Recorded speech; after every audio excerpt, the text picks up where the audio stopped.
ওমড়ে করতে পারছি না, ভালো ফিনিশিং আনতে পারছি না, ভালো ব্লেন্ড হচ্ছে না, যাদের এই সমস্ত প্রবলেম, তো আজকের ভিডিওটা তোমাদের জন্যই। তোমাদের সাথে একটা জিনিস শেয়ার করব যেটা দিয়ে করলে তোমাদের ওমড়েও এরকম ভালো ফিনিশিং আসবে। এই যে এই জিনিসটা সিলসের এই যে ফাউন্ডেশন কোট, বা এটাকেই আবার বলে বেস কোট, বা তুমি হচ্ছে ব্লুমিং জেল দিতে পারো। তো ওটাতে কি করে মানে কালারগুলোকে না স্প্রেড করে দেয়, ছড়িয়ে দেয়, আর ফিনিশিংটা এত সুন্দর আসে, বিশ্বাস করো। একবার তোমরাও ঘরে করে দেখো, এরকম প্র্যাকটিস করে দেখো, জাস্ট হেভি সুন্দর ফিনিশিং আসবে। দেখো একবার আমি একবারের বেলায় কতটা সুন্দর ফিনিশিং এসছে। এরপরে তো আমি আবারও এক কোট দেবো জেল পলিশ, সেম প্রসেসেই সেমভাবেই করবো। তো 2 কোট দিলে ফিনিশিংটা আরও সুন্দর আসবে। তো ফাইনাল রেজাল্টটা লাস্ট অব্দি দেখতে থাকো।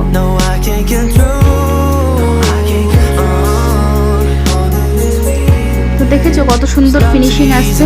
আর ওপরটা একটু খালি খালি লাগছিল বলে আমি হাতের সাহায্যে একটু গ্লিটার অ্যাপ্লাই